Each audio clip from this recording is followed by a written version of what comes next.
बिस्मिल्लाहिर्रहमानिर्रहीम। अस्सलामुअलैकुम to my YouTube family. Welcome back to my channel guys. कैसे हैं आप सब?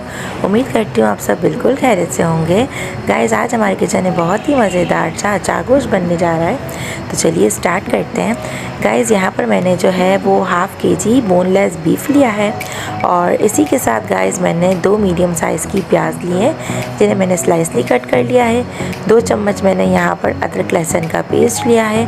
उसी के साथ मैंने 1 पाव जो है यहाँ पर दही ली है और मसाले जो है मैंने गाइस यहाँ पर होममेड लिए हैं, जिसमें मैंने आधी चम्मच जो है हाफ़ टी स्पून मैंने यहाँ पर कलौंजी ली है, हाफ़ टी स्पून मैंने यहाँ पर मेथी दाना लिया है, 1 टेबल स्पून ज़ीरा, 1 टेबल स्पून जो है मैंने यहाँ पर पिसी हुई लाल मिर्च, धनिया पाउडर भी 1 table spoon, half tea spoon हल्दी ली है, हाफ़ टी स्पून जो मैंने यहाँ पर चाट मसाला और हाफ़ टी स्पून गरम मसाला, 1 चम्मच मैंने भर के यहाँ पर धनिया पाउडर लिए हैं, हाफ़ टी स्पून मैंने यहाँ पर कुटी हुई लाल मिर्च ली है और नमक मैंने यहाँ पर हस्बे ज़ायका लिया है। गाइस अगर आप चाहें तो आप जो है वो साशे का जो है वो मसाला किसी भी ब्रांड का आप यूज़ कर सकते हैं, लेकिन गाइस अगर आप ये मसाला इस्तेमाल करेंगे इसका जायका भी एज़ इट इज़ वही आएगा जो बाज़ार से जो हम लेते हैं उसका आता है। तो कोशिश कीजिए कि आप इस मसाले से जो है वो अचार गोश्त बनाएं, बड़ा ही बेहतरीन बनता है इससे।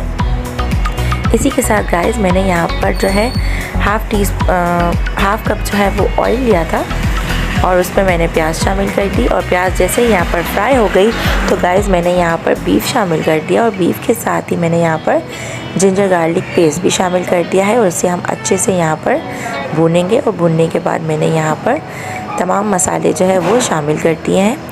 अच्छा, मसाला शामिल करने के बाद भी हम इसे कंटिन्यूसली भूनते चले जाएंगे। जब ये बहुत अच्छे से यहाँ पर मसाला जो है वो बीफ के अंदर शामिल हो जाएगा गाइस, तो मैं यहाँ पर इसमें दही शामिल कर दूँगी। दही शामिल करने के बाद भी हम इसे कंटिन्यूसली भूनते जाएंगे ताकि जो इसमें जो है वो किसी भी किस्म का लम्स ना पड़े। और ये दही जो मैं यहाँ पर यूज़ कर रही हूँ गाइस, ये भी मैंने होममेड ही इसमें इस्तेमाल की है। इसका जो लिंक है वो भी मैं आपको डिस्क्रिप्शन पर दे दूँगी, आप देख लीजिएगा। और गाइस इसे अच्छे से हम यहाँ पर पहले भूनेंगे फुल आंच पर। आंच यहाँ पर मैंने जो है वो तेज़ ही रखी है और जब ये भुन जाएगा, इसका ऑयल जो है वो सेपरेट होगा, तो मैं यहाँ पर 2 ग्लास जो है वो पानी शामिल कर दूँगी और इसे मैं कवर कर दूँगी ताकि बीफ जो है वो अच्छे से गल जाए और दही का पानी जो है वो भी काफ़ी हद तक यहाँ पर खुश्क हो जाए। जैसे कि आप यहाँ पर देख सकते हैं गाइस, 15 मिनट बाद जब मैंने इसका लिड हटाया तो काफ़ी हद तक बीफ जो है यहाँ पर टेंडर हो चुका है और जो पानी हमने शामिल किया था वो भी काफ़ी हद तक जो है यहाँ पर ड्राई हो गया है। तो मैंने यहाँ पर 2 टमाटर लिए हैं और टमाटर जो है मैं इसमें शामिल कर दूँगी और उसे अच्छे से हम यहाँ पर भून लेंगे। उसकी स्किन जो है वो मैंने रिमूव कर दी थी गाइस।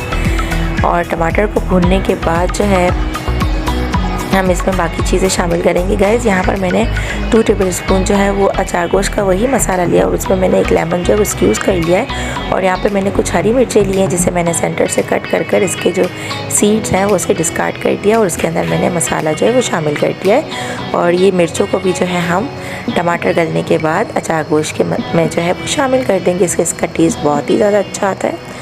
तो गाइस इस तरीके से अगर आप अचार गोश्त बनाएंगे तो आपकी तारीफ़ ज़रूर होगी और ये बहुत ही ज़्यादा बेहतरीन बनता है। आप इसे ट्राई करके इसके फ़ीडबैक से मुझे ज़रूर आगाह कीजिएगा। वीडियो पसंद आए तो इसे लाइक करना मत भूलिएगा। चैनल पर नए हैं तो चैनल को ज़रूर सब्सक्राइब कीजिएगा। मिलते हैं नेक्स्ट व्लॉग में किसी और चीज़ के साथ। तब तक अपना बहुत ख्याल रखिएगा, मुझे अपनी दुआ में याद रखिएगा। फ़ी अमानिल्लाह, अल्लाह हाफ़िज़।